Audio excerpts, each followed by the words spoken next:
All right, welcome everyone. We're Semblance of Sanity. I'm Caleb. I'm Jacob. And we're here, of course, for Hunter, episode 47. And guys, this is it. The fight has, well, it is beginning. Yep. Between Kurapika and Uvogin.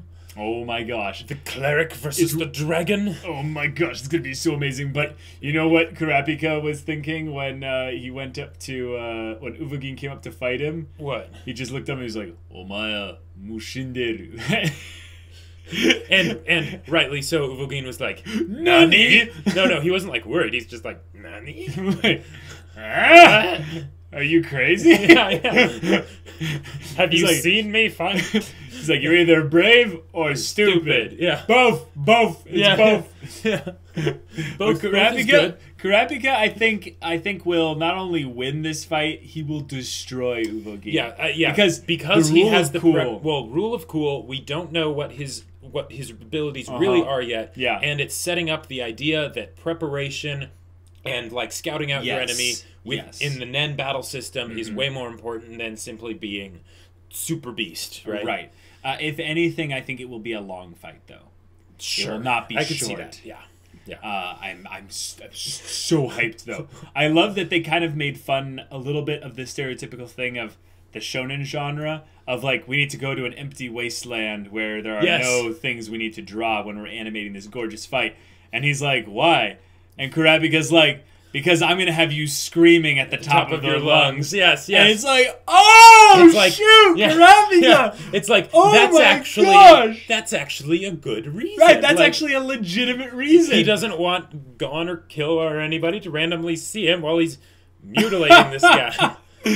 So guys, it's all hype, it's all crazy, but now it's Uvogin versus Kurapika. Let's do this.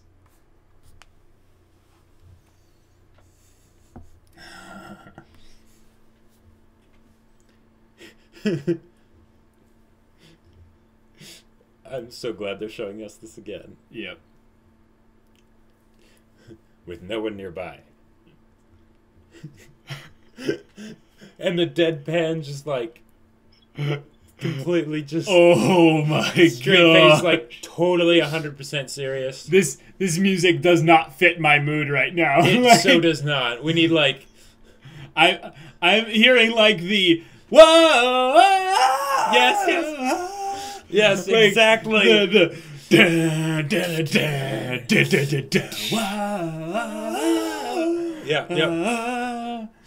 Oh my gosh. The amount of brutality that is about to be unleashed on both of these human beings makes this opening just so try again. Try again to make them scream at the top of their lungs while you're literally like Kurapika's about to get kinky on this Bro Skandar guy. How you like chains and she's like, wow. You know? It's like in the Madoka and Magico Bridge. Oh, you brought chains. Yay. Oh boy. Alright, this is it. Here it goes. I'm ready to be blown away, Hunter.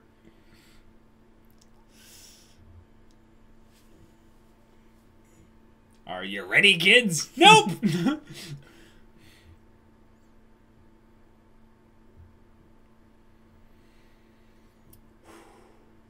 A blood moon, like the Kurta eyes and everything. Oh, yeah. Oh my gosh. Wow. They're both gonna unleash their fury and rage. Yeah. You kidding me, right? Of course it's inevitable. He's wetting himself with fear. Oh, gross. That's right. Oh, yeah. Oh. Ew. Oh. Here we go. Wait, what is that earring? I don't know. Been drinking some beer. Loosening up.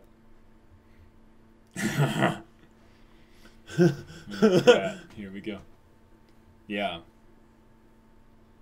Why? Oh, who are you? Yes. The Grim Reaper.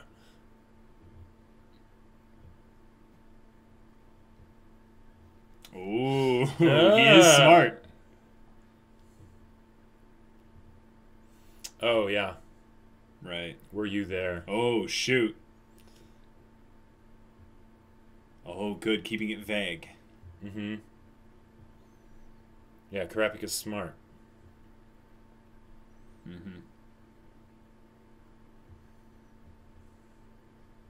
I'm not telling you that. Oh, he is telling him that. Oh.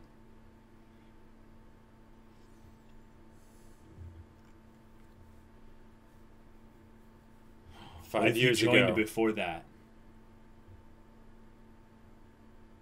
He doesn't I'll show know. you. No. Oh.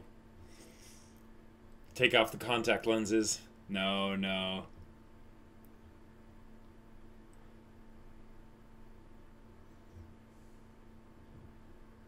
Oh, the shift in the sand and the wind there. Yep.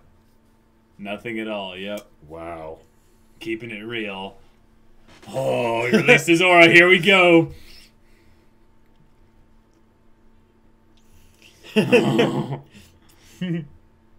Oh, here we go. Okay. That's such a great line. That is a great line, but oh, gonna go all Lad Rousseau here. Okay. Wow. Oh my god. Whoa. Here we go. Yep. Okay. All right. Whoa. Whoa. Okay. Kurapika. Wait, so holy crap. how is... Jeez. But these are just regular chains, right? Like, no. so conjuring and transmuting, like... No, we'll find out what they are. Well, okay, they might hold an abominable amount of Nen because he's just using them on the Phantom Troop. Yeah, but there's probably more to it than that. Ooh. Oh! Oh! Oh, that's a good hit. That was a very good hit. Good thing his chains are all in the other hand. Yeah. But what is that earring? We'll find out. I don't think he had that We'll earlier. find out.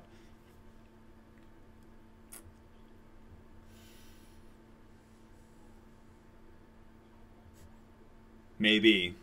I don't need it. Oh. Looked fine to me. Yeah. Yeah. Okay. He's right. Mm-hmm. He's right. It's one of those. Oh, he thinks he's a manipulator. Yep. Oh my gosh, this is great inner monologue. It's not from Kurapika, which makes him seem more terrifying. Yep. Because Except the he's antagonist wrong. is doing that. Oh! Oh my gosh! Oh my gosh!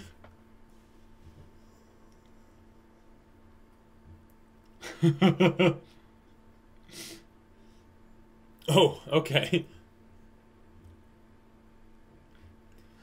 I don't think you have Oh my gosh! You can't afford to just use partial amounts of your strength, buddy. Oh! Oh! He's pissed now. And the blood, moon behind it. Yeah! Wow. Oh my gosh. Where is he? Oh. Oh! Holy crap!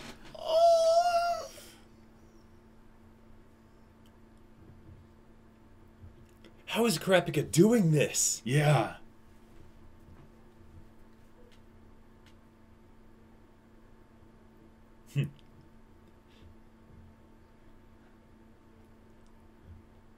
I want to break you. You're wasting my time. Oh my gosh. Oh my god. You know, in lesser shows, it would have taken 2 episodes to get to this point. Yeah. But Kurapika is unfazed. I think he's still taking him seriously, though. Yeah. Yep. Oh, Zetsu. Or in. To see him, yeah. Ooh. That's the left arm again. Oh! Oh! Wow. Big Okay. bang impact. So I think it was that he surprised Kurapika, and Kurapika uses conjuring to basically conjure something to protect him. Well, we'll see, though.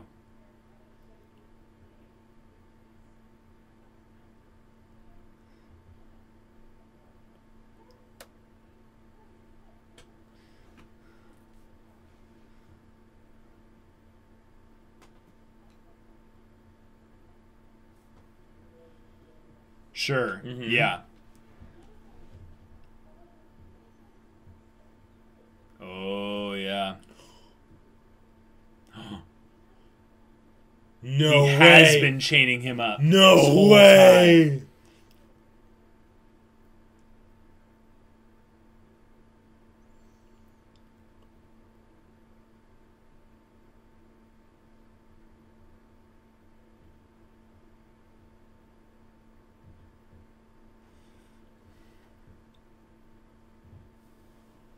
Whoa. Wow.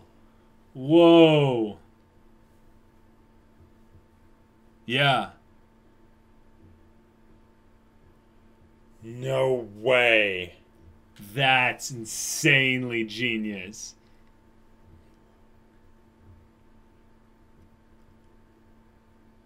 Whoa. Yeah.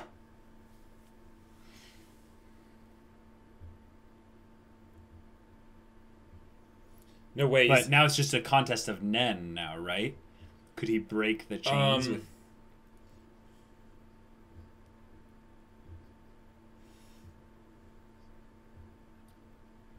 But that should be impossible because they're no, separated. They're not opposites, but they are separated. But, right. Yeah, he's doing something else. Yep. Exactly. Right. So he get 60% to 40% of the enhancer category. I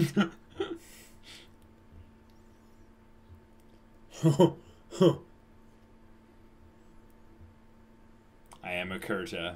Yep. Ah, the music! Yeah! Yeah. Oh, more reason to hate the boss. Mm-hmm. He's like, oh, this is the best. Yeah, this is where the fight goes on a little bit longer. I don't think so. Kurapika's not going to let that happen. Oh.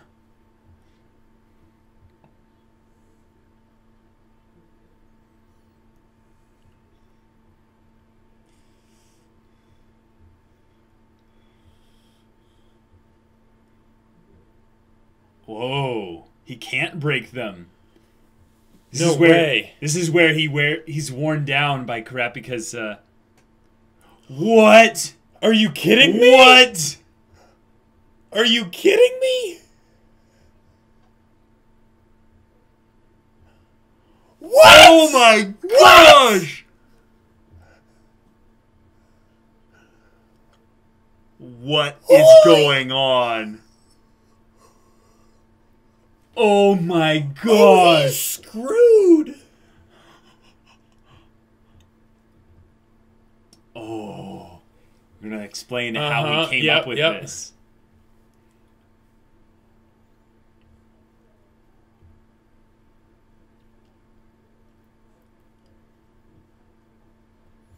Whoa. This context is going to be huge. Ooh. I think getting metaphysical here. Right, and this is where he talks to him about you can't make an indestructible chain. Right. Yep. Exactly. Yeah. Right. Who said anything about doing that?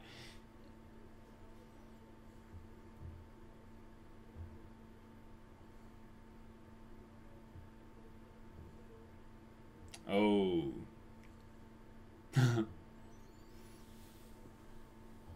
Yeah, you only hear what you want to hear. That's true. A condition and a condition. A condition on top of a condition?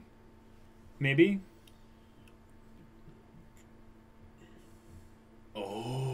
Gotcha. Cool. Nice. Okay. Love it. But it can be multiplicative. Yes. Yes. Okay. I love it.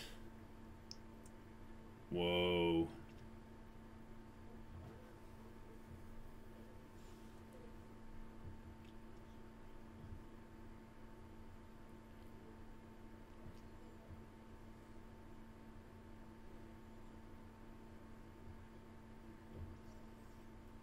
Oh, no. No. How fitting. I'm good. No spiders, thank you. Ah! What the frick? People! I don't like spiders. What the... They're talking about spiders. Yes, I get that. Ugh. Yeah.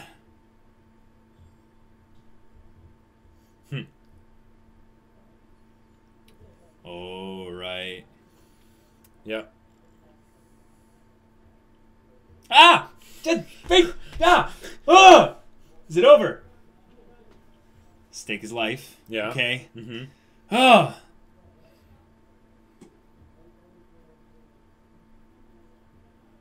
Oh. Don't show it again. Don't show it again. Okay. So that's when he figured out that he's a specialist when... Wow. That is insanity. Dang.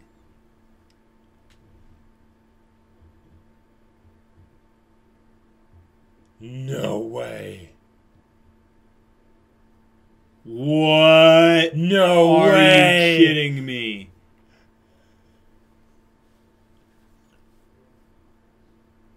Okay. Oh my gosh. Uvogin, you are outclassed. You are so outclassed and so toast. In so many ways.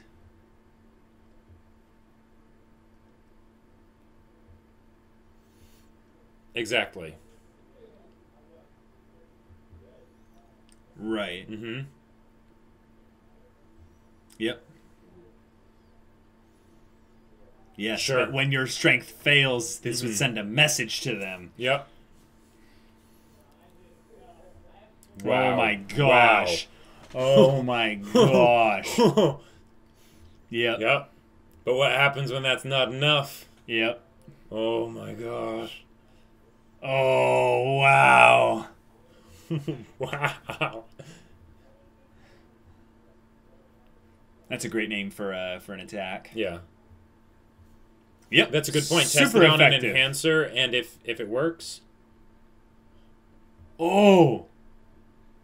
Forcefully activate Zets. So it starts rapidly draining his aura. Yeah. Yeah. Yeah. No way. Yep. Yep. And you don't have enough. Which no one should have enough to break chains. Mm-hmm. Yep. No one can do it. Wow.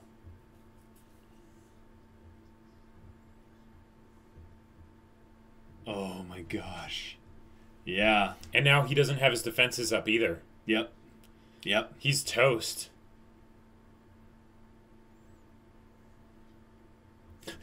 He's a binding and sealing cleric. Yep, he is. Oh. Oh. Oh. Oh. Oh. Oh. Oh my gosh. Whoa.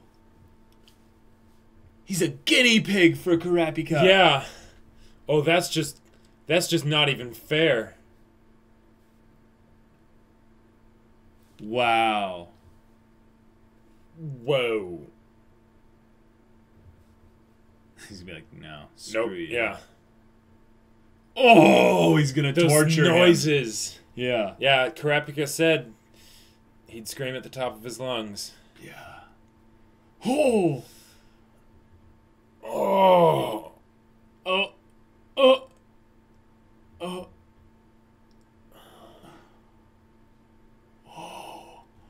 Oh.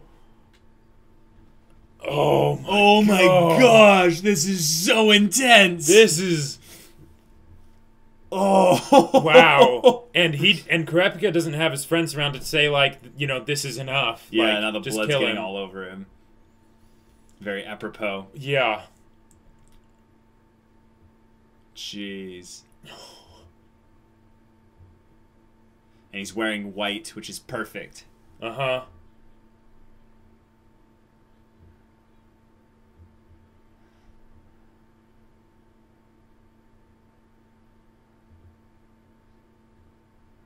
Oh. Oh! Oh, yeah. That's, yep.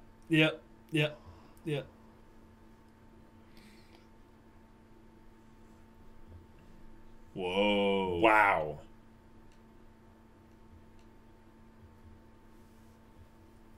And he doesn't have to tell him what the rule is.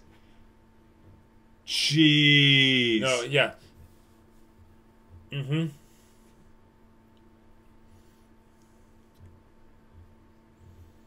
Wow, you just told him the way to end his life.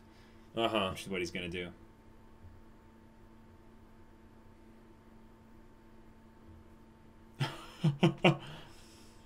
Yeah. Oh! The shift to black and white with the red. With the blood in the eyes still. Oh! Wow! Oh my gosh.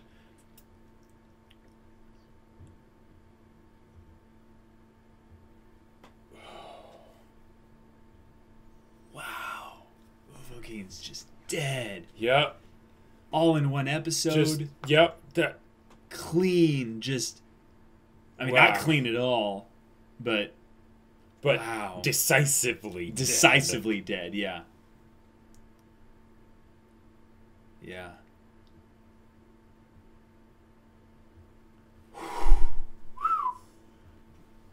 Okay.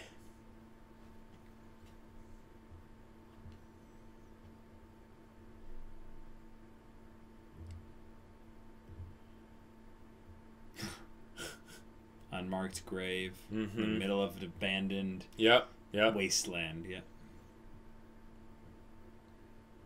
Jeez. Wow.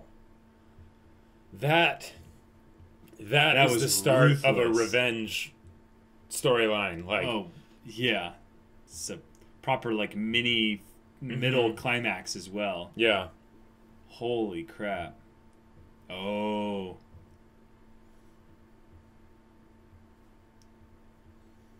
Jeez. Okay.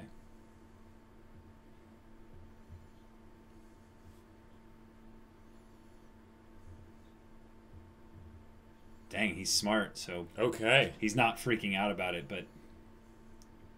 Whoa, that's true. Yeah. So how did they find out that he's dead? He's not returning, yeah. Mm-hmm. Oh.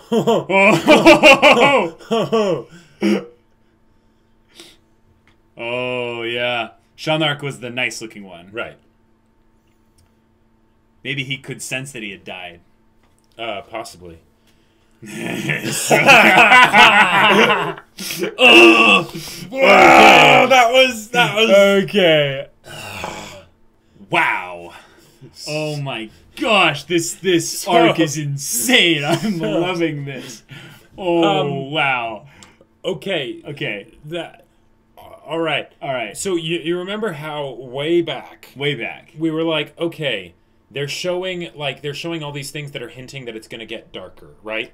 Like Killua ripping the heart out and things like that. Right. To contrast Gon being all happy and cheerful and stuff like that. And we're thinking like, oh yeah, it's at some point Gon is going to lose that sort of childhood innocence and stuff. Right, but it's more of like a maturing thing, like a coming of age thing. Right. And then just the environment will get darker for Gon and Killua. But this is close to home. This is one of the first characters who got introduced. Just Kurapika seems like the most upstanding person, like right out the gate, other than Gon. Like, right.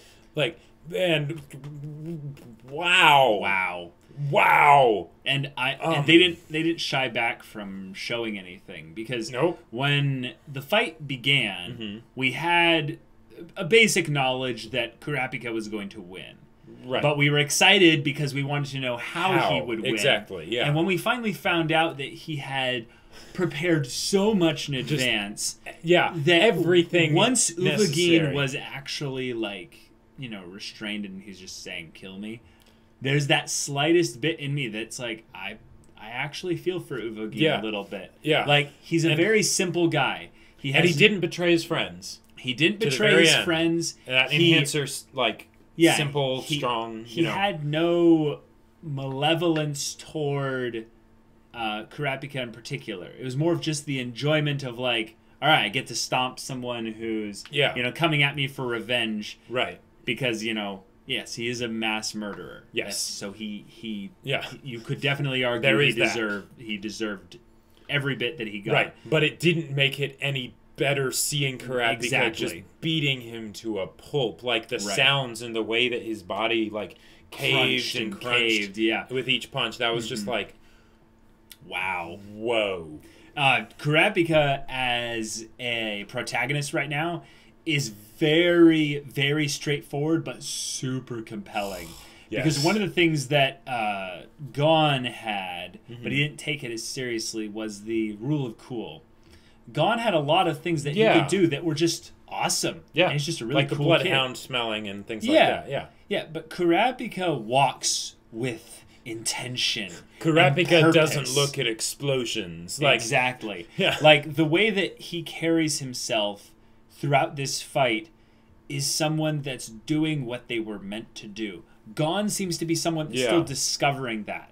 And to see someone be the focus of the story who's completely devoted in their vision, who's got that insane focus, which is kind of cool how they mirrored that in a storytelling perspective with his ability having these limitations that is imposed on himself, but also having a little bit of the game design aspect where, if you take a penalty in your D&D character, you start off with bonus XP, and that adds to your character's overall power. And I wonder, was that something that is for all Nen users, or is that something that's specifically for conjurers when they make stuff? Great question. I think that it's probably for all Nen users that put Nen into things. Sure. And I think that even an enhancer could probably do it, but it's not clear. It's not clear. It could be just conjurers for all we know. And even if it was other Nen users, for say an enhancer, it probably wouldn't be their style, because they're someone say Uvogin, the whole idea is that they just buff all their stats out to wazoo, right? Exactly. Whereas with someone say Kurapika, he's got a special thing that he does, so he makes that really good, even though he has to worry about everything else. Now, thankfully, with his Scarlet Eyes, reduce damage reduction to 0. Reduce damage reduction to negative 300%. Right. Yeah. Remove all buffs, silence and immobilize target. Yep.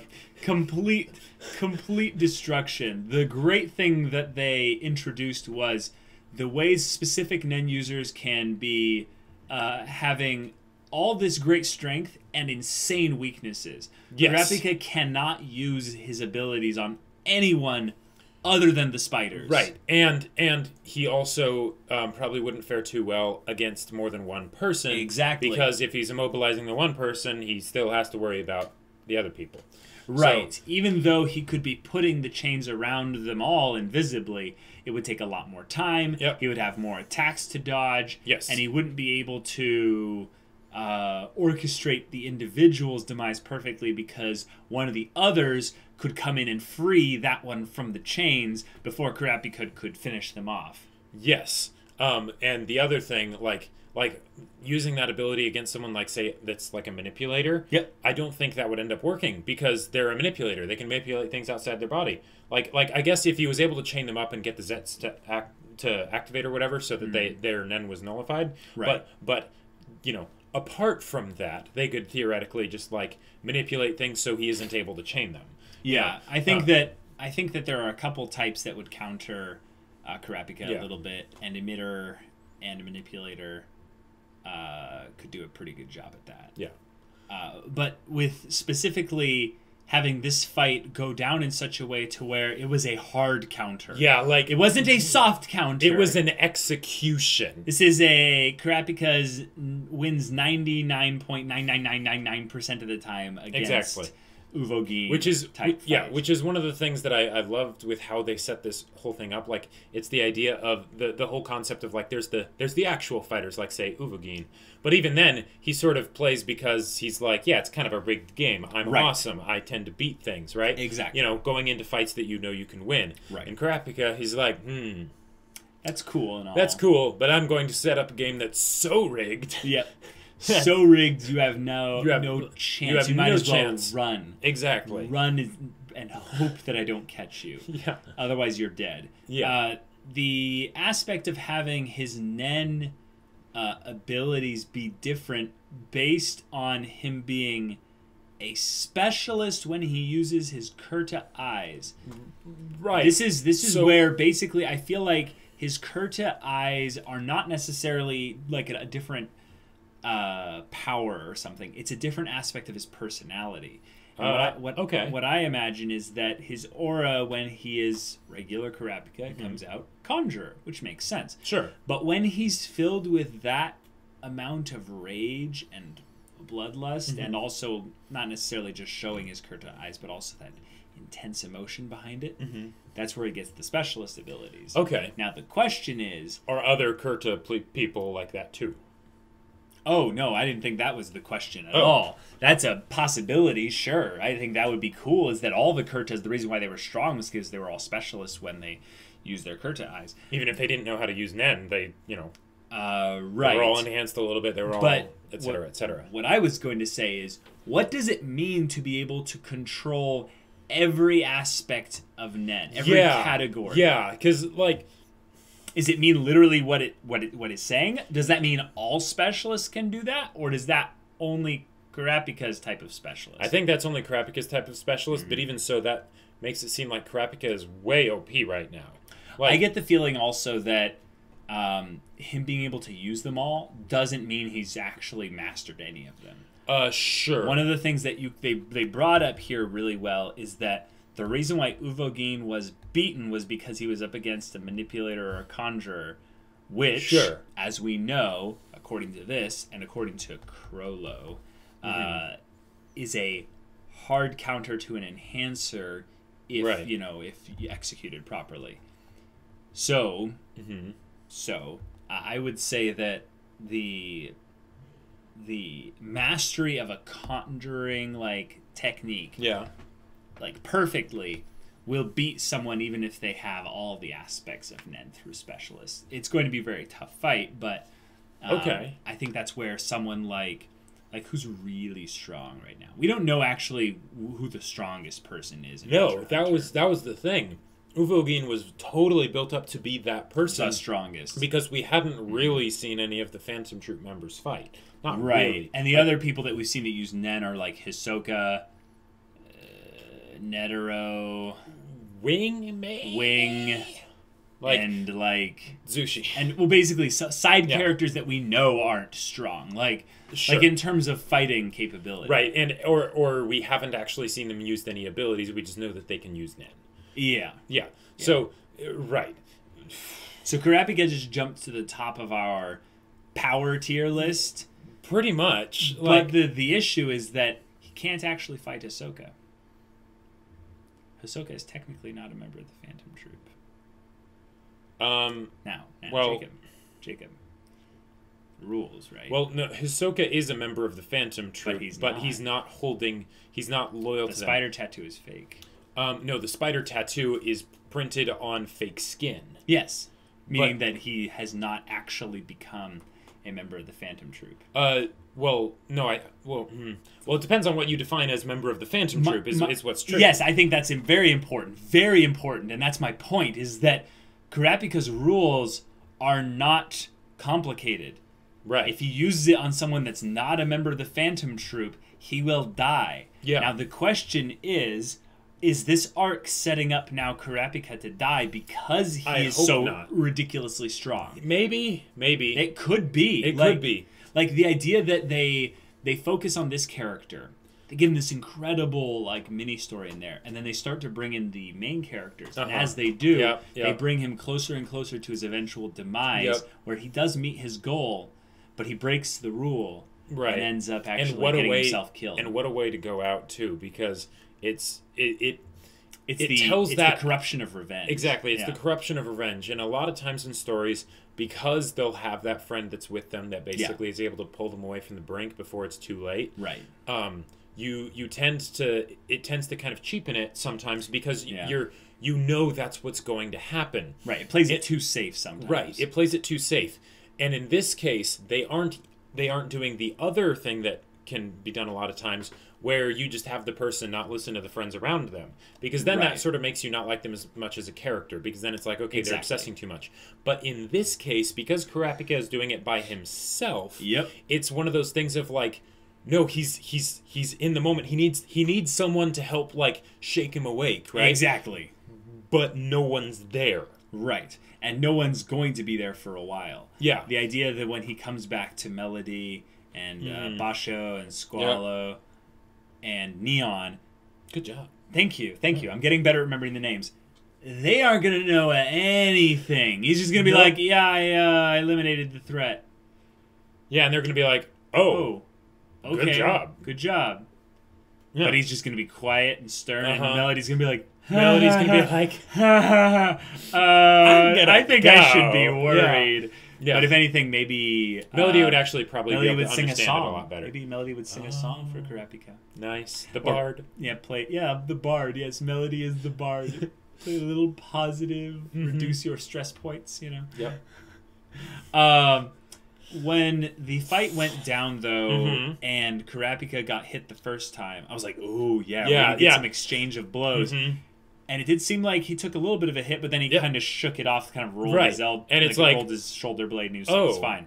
I was like, maybe there's some kind of trick with the chains. My thought was that they were going to reveal that the chains were actually slowing his attacks, so that he felt like he was using a lot, but the impact was lessened in some way. I thought what they were going to do is basically that Kurapika wasn't just using chains. He's like, well, yeah, I have my chains for offense, but then I also like will conjure like armor or something around my arm, you know, like instinctively, so that when I get hit, it's like, oh crap, boom, and then it just vanishes and people never see it. Exactly. Yeah, that'd be pretty just cool. Like flicker on, flicker off, you know. Yeah, but I think you were on the nose with something there, because like your bloodhound scent, because you realized that the chains weren't all he was using in the standpoint of the conjuring. The chains are a distraction by which people assume he's a manipulator. When in actuality, this is the question I have, because he's a specialist when he uses the Kurta eyes. When he used the chains, the actual physical chains, and he moved them out and infused Nen into them, was he using a technique that, you know, put the Nen into those objects that was only accessible because he was using his specialist I believe abilities? So, because I think... Because those aren't conjured from Nen. Right. Those are chains with Nen in them. Right, and if I recall correctly, that is an emitter thing, which was something that... Wait a minute. Maybe I'm wrong. Can we help us backtrack a little bit? Yeah. They had the chains be... indistinguishable from the ones on his hand to the ones that were around his body at the end.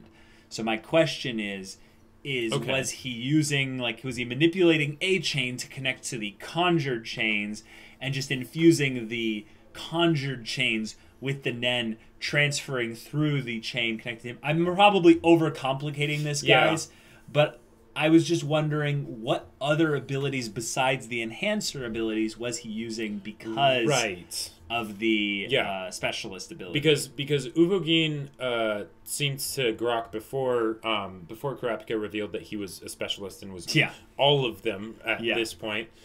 He was like, oh, okay, he's putting his Nen in the chains, right? All I have to do is just break them because my Nen will be stronger or whatever, right? So he must have thought, okay, that is actually a manipulator or a conjurer type thing. Now, if it was a manipulator and it was actually an emitter technique that he thought he was using, that would make sense, because he was making him think he was a manipulator, and emitters right next to manipulator. Because they made the point in the auction house when the person's like, oh yeah, I have this like conjured barrier or something like that. Right. But then it's like, oh crap, emitter bullets. They're infused with his own nen. They tore right through him, and he's dead. Doesn't do anything. Right. Yep. So that makes me think that putting your aura into objects that are, like putting them into objects, that is a specific emitter type thing, which is why Kurapika needed to trick him and make him think that he was a manipulator. Right, because then he would use emitter. Because then, right, exactly, and then he wouldn't think anything was strange about that. He'd be like, oh, okay, he's a manipulator, not like, wait, he's a conjurer and he's using emitter techniques. What's going on? And enhancer techniques. Right, yeah, and enhancer techniques, and I think manipulator techniques, because he actually was using manipulator techniques to move the chains around and stuff, right? Yeah, in the very beginning, the chains that were on his hand, essentially, were... No, those were the conjured chains. Well, the chains on his hand could be the conjured chains. No, when he was swiping the chains and destroying cliff sides and terrain and stuff. Right. Were those conjured chains or were those manipulated chains? It's a good question. I don't know. I'm not sure. Because my logic is, if he were just using conjuring abilities, and this is a hard fight to analyze as far as like one of the earlier fights to do, because Kurapika was actually using a bunch of different like nen specialists and stuff. But if it was just conjured chains, they wouldn't actually destroy like rock and stuff. They'd just be chains. Right? You don't know that, though. Like, maybe not. Maybe I'm getting this wrong. Nen might not interact in a friendly way with the physical world when it's infused a certain way. So it might cause, explosions like that. Yeah, that's a good point. If the conjured chains are basically made of nen, then, they could seriously you could probably put almost any property into them. Also, here's another thing that's a very good thing to remember is that it seems to be a conjurer thing, but conjurers can put rules into their objects that they infuse with nen, and the more restrictive the rule is, the greater the ability. Now, this is what I wonder what's going on inside Kurapika's head when he's utilizing his ability. It hits the rock in 2 seconds. It hits the rock in 1 second. It hits the rock in 2 seconds. It hits the rock in 0.5 seconds. Basically, he's spouting his rules off at a mile a minute into his chains, trying to think up the most complicated ones that are definitely going to happen so that he could exploit the most ability from it. And that's why we never heard him monologuing in his head, because he's the rules. Maybe, except that possibly, but I don't think that would actually give him very much of a boost, because when he mentioned the rule of using his chains only on the spiders, he was like, that's a weak rule. Yeah, he's like, that's a weak rule. He's like, but I'll die if I do. Like, you know, and he's like, oh, okay, that works. That works. Yeah, that works. But you're gonna lose your nen. That's all. Oh, you die like you dead. Yeah. That's a good rule. So I don't think if he just said like, all right, my rule or whatever, or it'd be more of a prediction at that point. Sure. Yeah.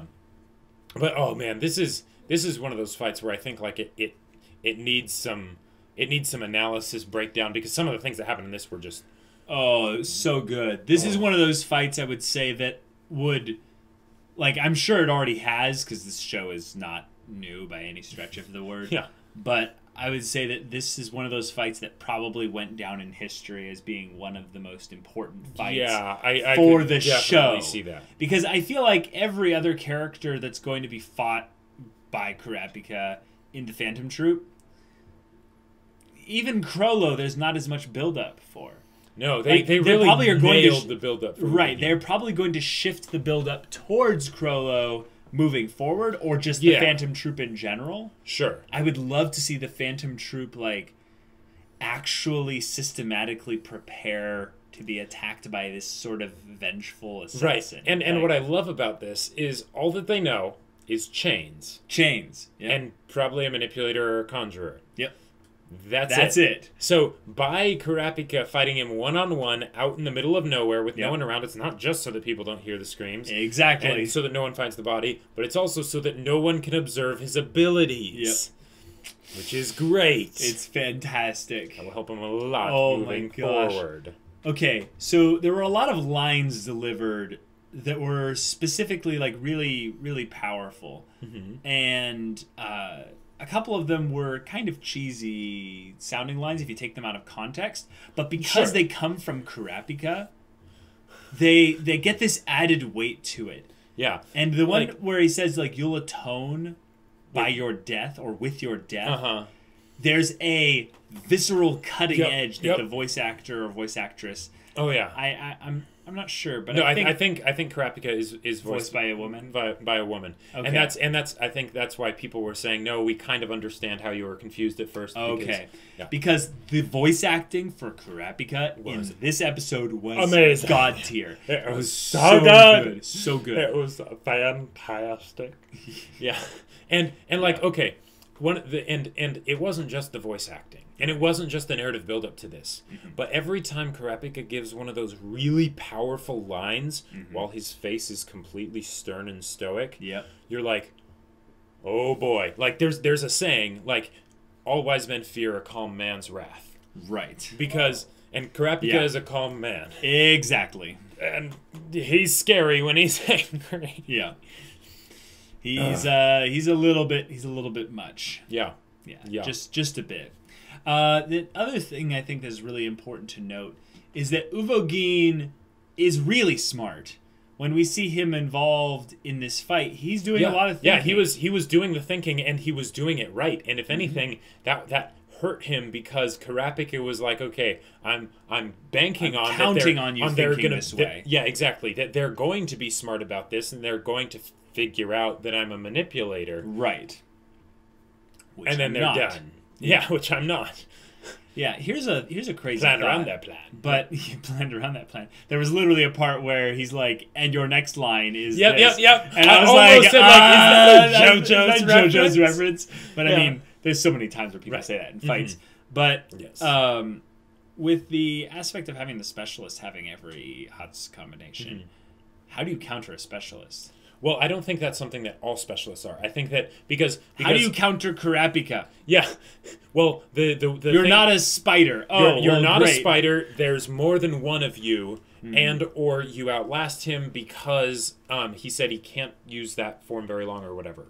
No, I think it took like an emotional toll on him. Oh, more than a physical one. It's more of the psychological aspect of having that much rage and having that much. Negative emotion coursing through your body. It's got to it's like when you eat really bad food and you have that like sick feeling of your stomach where if you move the wrong way, suddenly everything will just kind of go bleh, or you have like really spicy food and then you regret it later. You know, it's maybe. But props to the writers, the animators, the artists, everyone in this episode. The voice actors. Woo! That's good. That's so good. Some good stuff. I'm so glad that this was a one-episode fight. I am Jacob so glad. mentioned that. You mentioned that during the episode. A lesser show would have spent 2 episodes just getting to the point. Just getting to the I will now fight you at my full strength, you know. Right. Like that yeah. And also here's another thing. Oftentimes when there are fights like this, they save time, so to speak, by basically spacing out the fight with other subplots. They didn't do that here. Kurapika got the full spotlight, and it's so good, and I'm so thankful for that, because if they had tried to go from this to, like, say, Gon and Killua and Leorio, like... hunting members of the Phantom Troop. Yeah. Oh my gosh. The buzz would have been gone. Yep. And I feel like a lot of stories need to look at this a little bit because there is a balance. You can't necessarily do this with every story. Right. But for this fight. But for this one in particular, maybe find out... That's why I think you're right. There is some analysis to be held here. There are some things that some story writers should take note of if they want to do something similar to this. Yeah. Because this is the place to get the inspiration from. Well, I was also just saying, like, from our standpoint of just, like, analysis to figure out how it all worked. Because you could tell that the logic was sound, but you still, like, I'm still not exactly sure where Kurapika was using, like, all the Nen specializations and where Kurapika was, like, just using Conjuring. I think that the main thing is that he has access to all of them, but the main things that he did use was the Conjuring and Enhancing. There might have been some potential manipulator stuff thrown in there. Or emitter, yeah. as a way to test him, but I don't think he had the red eyes out at that time. Right. Well, so that's kind of our clue that it's kind of. I mean, but then there's a show that you didn't like. I mean, sorry, you liked the manga, but you didn't watch the show, where there was a guy whose clan was slaughtered and he had an eye power. Sasuke, right? Oh, I didn't. No, I know you didn't. I don't know you didn't watch it really, but isn't that kind of a thing that Sasuke had, was some kind of eye power? Yes. Yeah. And so that's where they ripped it off from. They absolutely ripped it off. So my point is that maybe helps us out a little bit. It's that the power comes from the eyes. That might answer our whole debate right there. Yes. Right. And well, yeah. Hence why he said when his eyes are red, that when he uses his eyes, then he's a specialist. Eyes, mine are itchy. But because they also established that he has colored contact lenses to hide when he uses the red eyes, like when they're activated, because I'm pretty sure there was a point where he basically like took them off. I don't know. He might have. I'm not sure, because it was a hype episode. I wasn't like catching all those little details. So, I was trying, but it was. I guess it was so hype. That's probably one of those things where we just need to rewatch this episode just to be like, okay, yes, he did take. Well, you get to, because you edit this episode. Yeah. I mean, so you can choose to if you want. Well, I always rewatch our videos and stuff, but I do think that this episode of HunterxHunter in particular, as it is one of the few episodes of an anime where I've seen an entire episode go to a single fight and have the fight actually begin and end in the same episode. And have it be like a legit fight, not like like a shonen fight, but be all the one episode, because like there will be other shows where there will be fights and they'll be like 30 seconds or something. Or there'll be like 10 minutes of the 22-minute episode. It's like, that was basically the whole thing. It's kind of like the Todoroki Deku fight, in that was kind of the whole episode. Yeah. But it also had a bunch of stuff cut in between it. Yes. Which is still fine. But this one decided, no. The only thing... Wait. Technically, they showed the training backstory a little bit. Yes, but it was so minimal. It was so minimal, and here's the thing. They did that after the fight was over. That's true. Like that is true. I mean, he hadn't killed him yet, but it was basically like the thing of like, no, you are at my mercy, and then now we'll basically show the audience how this doesn't break all the rules. Oh, but it does break all the rules in all the right ways. Yeah. The idea is that the specialist category breaks the rules. Right. I think that's the main thing we can get from this, is that it's not that all specialists have every single category. Right, but the specialist is basically the catch-all for anything that doesn't fall into the other ones, into the rules, which means you could have some crazy things that specialists can do. And if anything, this is specialist.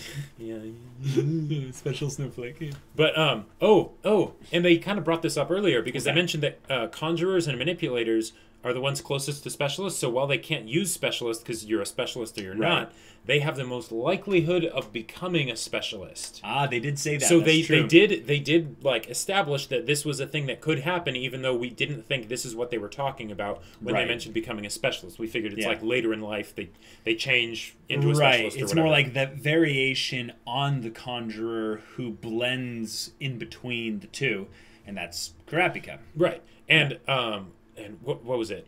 The fact that they also established. My mind is blanking. Oh, right. This is an additional way to build up Krona. Yes, Crollo. Right, like Krona with Frollo. Yeah. Okay. Try to remember that. But because it's like Kurapika's too OP, right? He's just awesome. He can use all the nen aspects. How do you beat that? Well, it's like, this other person that Kurapika needs to take on, he's a specialist too. We are like 99% sure that Crollo is also a specialist because we believe that the personality test thing that Hisoka does is based on the Phantom Troop. Right, which makes perfect sense. Yep, it totally does. This Crollo guy, which I think this should be the final bit for our discussion, is very charismatic. Yes. When they had the rest of the Phantom Troop gathered together, and it was like Shalnark. Yeah, I'm getting so good at the names now. I think that's his name. Shalnark had like sensed that something was wrong with Uvogin. Sure. And that's something that I think the narrator said. Crollo was like, oh, here's probably how he was killed if he was defeated by a chain user. Yeah, if he doesn't arrive by dawn, we're changing the plans. Yeah, and the way he carries, the way he speaks his voice in those moments is very quiet, very intentional, very calm and collected. Yeah, but it sounds very intelligent. It sounds like someone who has a vast, harsh background of experience, like someone who has experienced all walks of life, and yet like has a very, very deep core, like something powerful about their persona, not just their power. Yes, and they very well might be setting him up to be the Magnificent Bastard, because not only is the Magnificent Bastard supposed to be able to plan and do all that stuff and be awesome and cool and rule of cool and everything, but they also need to be able to adapt. It's not that everything always goes perfectly for them, but that wrenches are thrown into their plans and they can roll with it like a pro. Okay, then that makes perfect sense for it to be Crollo. Yeah. Because when I look at his character design, he seems almost a bit pious. Like he has almost a little bit of a, I am a bit too proper for this world, but I have my edge. And I keep it pretty visible. But when I speak, I reemphasize that piousness.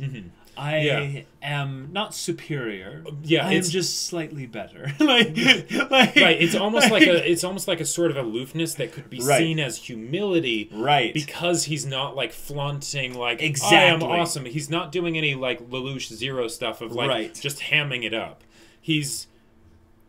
But the magnificence comes in that kind of consistency, that mysterious, mystical, just completely untouched by what's happening in this world. Well, I think he is going to be touched in some way. Yes, but it's more of the thing of how will he respond emotionally?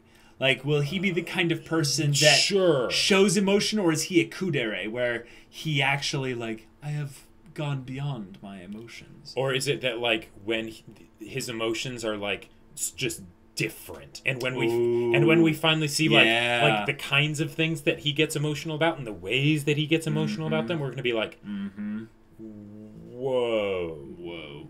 Okay, but also best way to end the episode by having Ahsoka have that little look, and he's just like, Kurapika's making it a little easier. I love that.